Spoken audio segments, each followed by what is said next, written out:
And I've done seminars all over the world.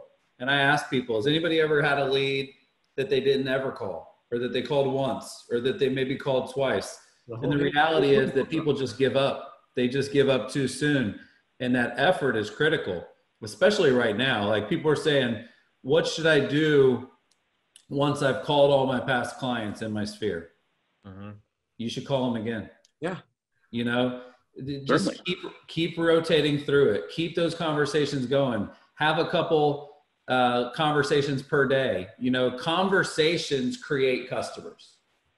And like a lot of times in sales, we look at how many dials did I make? How many contacts did I make? How many leads did I add? In the mortgage business I used to be in, how many credits did I pull, you know?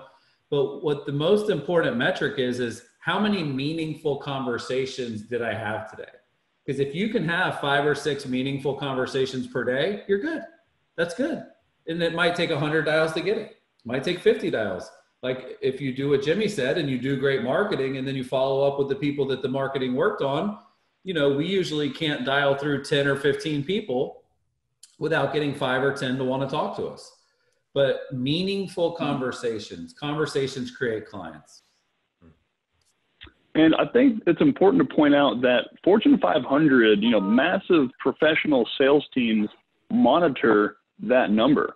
That is a KPI, you know, qualified, meaningful conversations is something they pay attention to.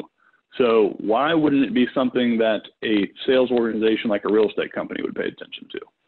Yeah, I think one of the breakthroughs that people have, Randy, when they think about their business, the moment you stop thinking about yourself as a real estate agent and you start thinking of yourself as an entrepreneur who happens to sell real estate, the moment your world changes. You know, Chris and I have a podcast called The Water Cooler. We've interviewed the best agents from all across the country. And it's the one common characteristic I see. They run their company like they're a business that just happens to sell real estate.